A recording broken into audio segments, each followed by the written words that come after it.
യഥാർത്ഥത്തിൽ ഈ American president Donald ട്രംപിന് ഇന്ത്യയുമായി എന്താണ് പ്രശ്നം? ഈ അടുത്ത കാലത്തെങ്ങാനും നയപരമായിട്ട് US-നെതിരെ നയപരമായിട്ടുള്ള എന്തെങ്കിലും ഒരു പെരുമാറ്റം അല്ലെങ്കിൽ എന്തെങ്കിലും ഒരു മാറ്റം ഇന്ത്യയിൽ നിന്നോ അല്ലെങ്കിൽ ഏതെങ്കിലും ഒരു ഇന്ത്യൻ ഭരണാധികാരികളിൽ നിന്നോ ഉണ്ടായോ? ഇല്ല എന്നതാണ് സത്യം. പക്ഷേ അടിക്കടി ഉണ്ടാകുന്ന തീരുവ വർധന, പിന്നെ നമ്മുടെ റഷ്യൻ എണ്ണ എക്കലി, സമാധാനത്തിനുള്ള നോബൽ, അമേരിക്ക ഇന്ത്യ സ്വതന്ത്ര വ്യാപാര കരാർ, അതേപോലെയുള്ള അങ്ങനെ ഒട്ടേറെ പ്രശ്നങ്ങളാണ് ഇതിന്റെ പിന്നിലുള്ള കാരണങ്ങളായിട്ട് വിദഗ്ധർ, നിരീക്ഷകർ ചൂണ്ടിക്കാണിക്കുന്നത്. വളരെയേറെ കൗതുകമായിട്ടുള്ള, ചിലപ്പോഴൊക്കെ ഒരു വിചിത്രം എന്ന് തോന്നിപ്പിക്കുന്ന ട്രംപിന്റെ ഈ ഒരു മനോനിലയ്ക്ക് മുന്നിൽ പല വ്യത്യസ്തമായ കാരണങ്ങളായിട്ടാണ് മനസ്സിലാക്കാൻ സാധിക്കുന്നത്. ആ ഒരു കാരണങ്ങളെ പറ്റിയാണ് വിശദീകരിക്കുന്നത്, അല്ലെങ്കിൽ ആ ഒരു കാരണങ്ങളെ പറ്റി മനസ്സിലാക്കാൻ ശ്രമിക്കുന്ന ഈ ഒരു വീഡിയോയാണ് നിങ്ങൾക്ക് മുൻപിൽ അവതരിപ്പിക്കുന്നത്. പ്രിയപ്പെട്ടവർക്ക് ഈ വീഡിയോ ഇഷ്ടമായ നമ്മുടെ ചാനൽ ഒന്ന് സബ്സ്ക്രൈബ് ചെയ്യുക, അല്ലെങ്കിൽ ഈ വീഡിയോ ഒന്ന് കേട്ടുകൊണ്ടിരിക്കുക. പാകിസ്ഥാൻ ഓപ്പറേഷൻ സിന്ദൂറിനിടെയുള്ള വെടിനിർത്തൽ അതൊരു പ്രധാനപ്പെട്ട കാരണമായിട്ടാണ് കാണുന്നത്. അതായത് ട്രംപിന് ഒരു ലക്ഷ്യമുണ്ട്. 30 തവണയാണ് American president Donald Trump India Pakistan വെടിനിർത്തലിന് വേണ്ടി താനാണ് മധ്യസ്ഥ വഹിച്ചതെന്ന് പറയുന്നത്. പാകിസ്ഥാൻ ആ ഒരു ഇതിനെ അനുകൂലിക്കുന്ന നിലപാടാണ് എടുത്തതെങ്കിൽ ഇന്ത്യ പാടെ അത് തള്ളിക്കളഞ്ഞു. പക്ഷേ ട്രംപ് വീണ്ടും ആവർത്തിച്ച് പറഞ്ഞുകൊണ്ടിരുന്നു താനാണ് അത് മധ്യസ്ഥത വഹിച്ചതെന്നും അത് ഇന്ത്യ സമ്മതിക്കണം, അതായിരുന്നു ട്രംപിന്റെ ലക്ഷ്യം. അതിന് പിന്നിൽ പല കാരണങ്ങളുണ്ട്. കാരണങ്ങൾ പറയുകയാണെങ്കിൽ ഈജിപ്ത്, എത്യോപ്യ, ഇറാൻ, ഇസ്രയേൽ സംഘർഷം, അതേപോലെ പല ലോകരാജ്യങ്ങൾ തമ്മിലുള്ള പല സ്ഥലത്തുണ്ടായ സംഘർഷങ്ങളൊക്കെ താൻ ഇടപെട്ടാണ് ലഘൂകരിച്ചതെന്നും അല്ലെങ്കിൽ മധ്യസ്ഥത വഹിച്ച് തീർപ്പാക്കിയതെന്നും ട്രംപ് അവകാശവാദം ഉന്നയിച്ചിരുന്നു. പല കാര്യങ്ങളൊക്കെ പല രാജ്യങ്ങളും സമ്മതിച്ചിരുന്നു. പക്ഷെ ഇന്ത്യയുടെ അടുക്കൽ വന്നപ്പോൾ പരിപാടികളൊന്നും നടക്കുന്നുണ്ടായിരുന്നില്ല. ഇന്ത്യ കൂടെ ഇന്ത്യൻ ഭരണാധികാരികൾ ഉൾപ്പെടെയുള്ളവർ കൂടെ നിഷേധിച്ചുകൊണ്ടിരുന്നു. അമേരിക്ക എന്ന് പറയില്ല, മൂന്നാമതൊരാൾ പോലും ഈ ഒരു ഓപ്പറേഷൻ സിന്ദൂറുമായി ബന്ധപ്പെട്ട് വെടിനിർത്തലിന് വേണ്ടി ഇന്ത്യയെ സമീപിച്ചിരുന്നില്ല. അതുകൊണ്ട് പാകിസ്ഥാൻ ഇന്ത്യയോട് അപേക്ഷിച്ചതിന്റെ പേരിൽ മാത്രമാണ് നാം വെടിനിർത്തലിന് സമ്മതിച്ചത് എന്നാണ് ഇന്ത്യൻ ഭരണാധികാരികൾ, ഇന്ത്യൻ ഗവൺമെന്റ് ശക്തമായ നിലപാടെടുത്തത്. സത്യത്തിൽ ട്രംപിന്റെ മനോനില, അതായത് ഈഗോയ്ക്ക് തന്നെ ഏറ്റൊരു പ്രഹരമായിരുന്നു എന്നാണ് ഇത് നിരീക്ഷകർ പറയുന്നത് നമുക്ക് മനസ്സിലാക്കാൻ സാധിക്കുന്നത്. കാരണം എന്താണെന്ന് അറിയാമോ? ട്രംപ് ഒരു കാര്യം ആഗ്രഹിക്കുന്നുണ്ട്, സമാധാനത്തിനുള്ള നോബൽ പ്രൈസ്. അതിന്റെ പിന്നിൽ ഈ സമാധാനത്തിനുള്ള നോബൽ പ്രൈസ് ആഗ്രഹിക്കാനും ട്രംപിന്റെ ഈഗോയ്ക്ക് ഒരു കാരണമുണ്ട്. ആ ഒരു കാരണത്തിൽ പെടുന്നതാണ് ബരാക് ഒബാമ എന്ന ഒരു നമ്മുടെ പഴയ ഒരു USA പ്രസിഡന്റ്. കാരണം അദ്ദേഹവുമായി ബന്ധപ്പെട്ടും ഈ ഒരു നോബൽ സമ്മാനവും അദ്ദേഹത്തിന്റെ ഈഗോ വളരെയേറെ എക്സ്പെർട്സ് പറയുന്നുണ്ട്. ട്രംപ് പ്രസിഡന്റ് ആകുന്നതിന് മുമ്പ് ഒരു ശതകോടീശ്വരനായ ബിസിനസ്മാൻ ആയിരുന്നു. എല്ലാവർക്കും അറിയാം, അദ്ദേഹം റെസ്ലിംഗും ബിസിനസ് വയ്ക്കുമ്പോൾ ശതകോടീശ്വരനായിരുന്നു, ഒരു ബിസിനസ്മാൻ ആയിരുന്നു. ഈ ഒരു സമയത്ത് അമേരിക്കൻ പ്രസിഡന്റ് ഒബാമ ആയിരുന്ന സമയത്ത് അദ്ദേഹം വളരെയേറെ കണിശമായ ഭാഷയിൽ, ശക്തമായ ഭാഷയിൽ തന്നെ ട്രംപിനെ വിമർശിച്ചിരുന്നു.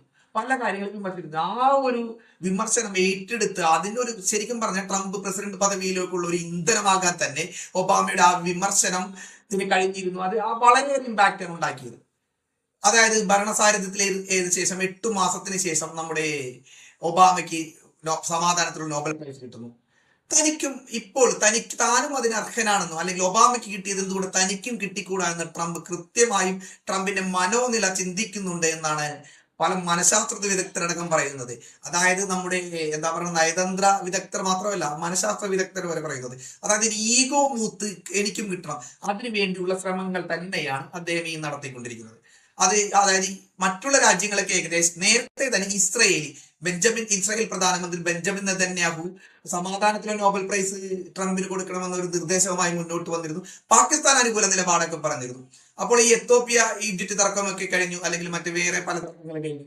പക്ഷെ ഇവിടെ ഇന്ത്യ മാത്രമാണ് വ്യത്യസ്തമായി നിൽക്കുന്നത്. അതായത് ഇന്ത്യ പാകിസ്ഥാൻ സംഘർഷം താനാണ് നിർത്തിയത് എന്നുള്ള രീതിയിൽ ആ ഒരു ട്രംപിന് കിട്ടണം എങ്കിൽ അത് ഇന്ത്യ സംബന്ധിച്ചാൽ മാത്രമേ എല്ലാവരും താനാണ് ഏറ്റെടുത്തിരിക്കുന്നത്, നോബൽ സമ്മാനത്തിന് പരിഗണിക്കാൻ പറ്റുകയുള്ളൂ എന്ന ഒരു കാര്യം. ഇതിൽ ട്രംപിന് വേറൊരു കെണിയുണ്ട്, നരേന്ദ്രമോദിക്ക് വെച്ച കെണിയിൽ. പക്ഷേ നമ്മുടെ പ്രധാനമന്ത്രിയും ഇന്ത്യയും വീടില്ല.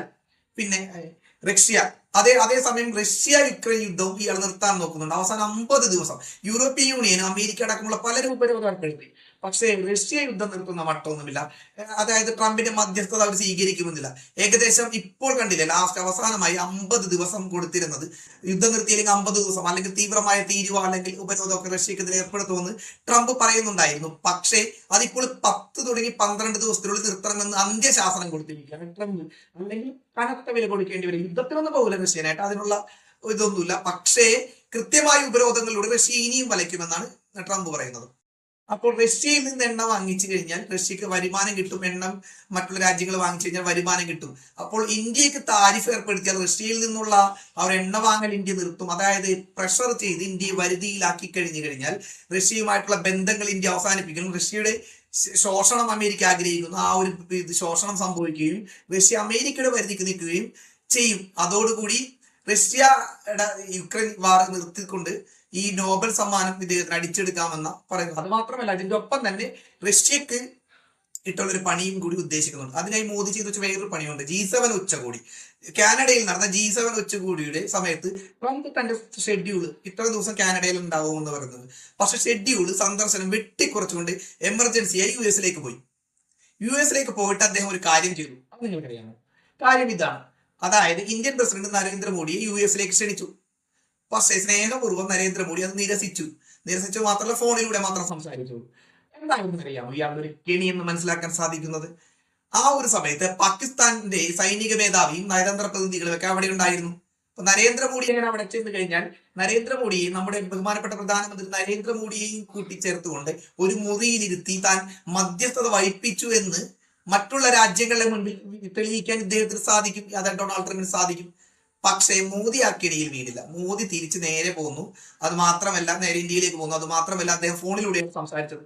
അപ്പൊ ട്രംപിന്റെ ഈ അവകാശവാദങ്ങൾക്ക് 29 തവണ ലാസ്റ്റ് ഇന്ത്യൻ പാർലമെന്റിൽ നമ്മുടെ നരേന്ദ്രമോദി ഇത് ഒരു ഇടപെടലും ഉണ്ടായില്ല, മൂന്നാമതൊരു കക്ഷിയുടെ ഇടപെടൽ ഉണ്ടായില്ല എന്ന് പറഞ്ഞിട്ടും ഇദ്ദേഹം വീണ്ടും 30ാമത്തെ തവണയും ഇദ്ദേഹം ഇത് വീണ്ടും ആവർത്തിച്ച് ക്ലെയിം ചെയ്തുകൊണ്ടിരിക്കുന്നത് ഞാനാണ് ഇത് നടപടി നിർത്തിയത്. അപ്പൊ റഷ്യയുടെ പ്രശ്നം, റഷ്യയിൽ നിന്ന് എണ്ണ വാങ്ങുന്ന പ്രശ്നം, ബരാക് ഒബാമ പ്രസിഡന്റ് ആയ പ്രശ്നം, സമാധാനത്തിലെ നോബൽ, ഇനി ഒരു കാരണം നോക്കുന്നത് സ്വതന്ത്ര വ്യാപാര കരാറാണ് അമേരിക്ക ഇന്ത്യയുമായി ആഗ്രഹിക്കുന്നത്.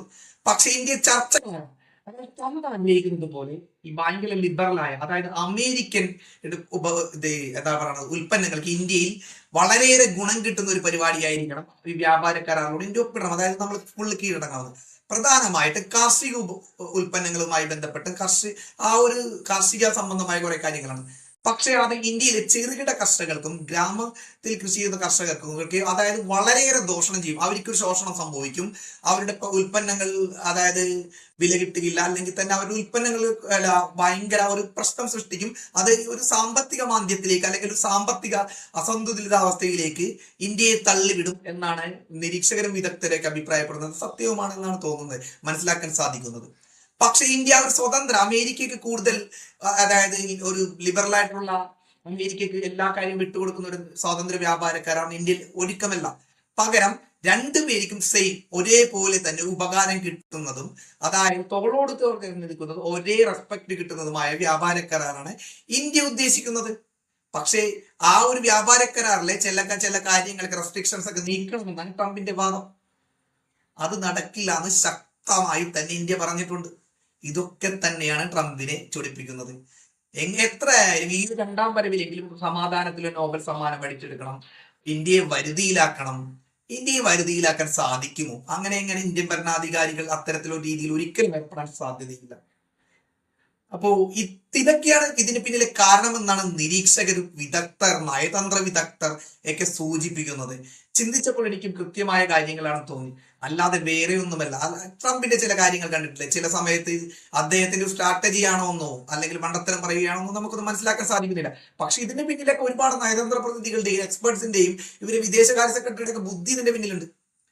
പക്ഷെ ഇന്ത്യ തരിമ്പും വിട്ടുകൊടുക്കില്ല എന്നൊരു സ്ഥിതിയിലാണ് ഇപ്പോൾ. അതുകൊണ്ടാണ് 25% എന്നുള്ളത് 50% ഇത് നമ്മളെ പല രീതിയിൽ ബാധിക്കാം. കേരളത്തിൽ ഉൾപ്പെടെയുള്ള പല സംരംഭകർക്ക് ഇത് ബാധിക്കാം. പക്ഷെ ശക്തമായി ഇന്ത്യ ഇത് തിരിച്ചടി കൊടുത്തിട്ടുണ്ട്. ഒരു കാര്യം ഓർക്കണ്ടേ, ഞാൻ നേരത്തെ ഒരു വീഡിയോയിൽ പറഞ്ഞതുപോലെ 147 കോടി ജനങ്ങളുള്ള ഒരു മാർക്കറ്റാണ് ഇന്ത്യ. അത് ട്രംപ് ഒരിക്കലും വിസ്മരിക്കരുത്.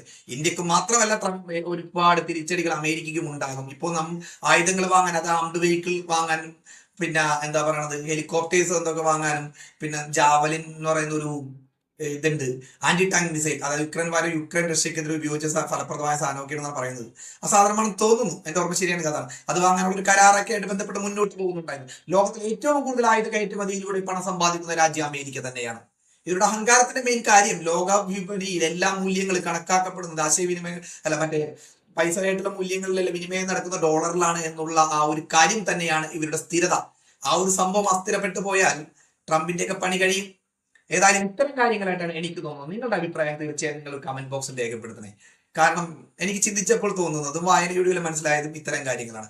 അപ്പോൾ നിങ്ങൾക്ക് വ്യത്യസ്തമായ അഭിപ്രായങ്ങൾ ഉറപ്പായിട്ടും രേഖപ്പെടുത്തണം. അതേപോലെ നിങ്ങൾക്ക് തോന്നിയ ട്രംപ് ഇങ്ങനെ പെരുമാറാനും തിരിച്ചടി കൊടുക്കുന്ന ഇന്ത്യൻ ഗവൺമെന്റ് ഈ നയത്തിലൊക്കെ നിങ്ങൾക്കുള്ള ഒരു അഭിപ്രായം തീർച്ചയായും നിങ്ങൾ കമന്റ് ബോക്സിൽ രേഖപ്പെടുത്തണമെന്ന് വിശ്വസിച്ചുകൊണ്ട് അടുത്ത വീഡിയോയിൽ കാണാമെന്ന വിശ്വാസത്തോടെ പ്രിയ സഹോദരങ്ങൾക്ക്, പ്രിയ കൂട്ടുകാർക്ക് എല്ലാവർക്കും ബൈ. ഈ വീഡിയോയിൽ ഇഷ്ടമായാൽ മാത്രം നിങ്ങൾ ചാനൽ സബ്സ്ക്രൈബ് ചെയ്ത കാര്യം ഒന്ന് പരിഗണിക്കുക.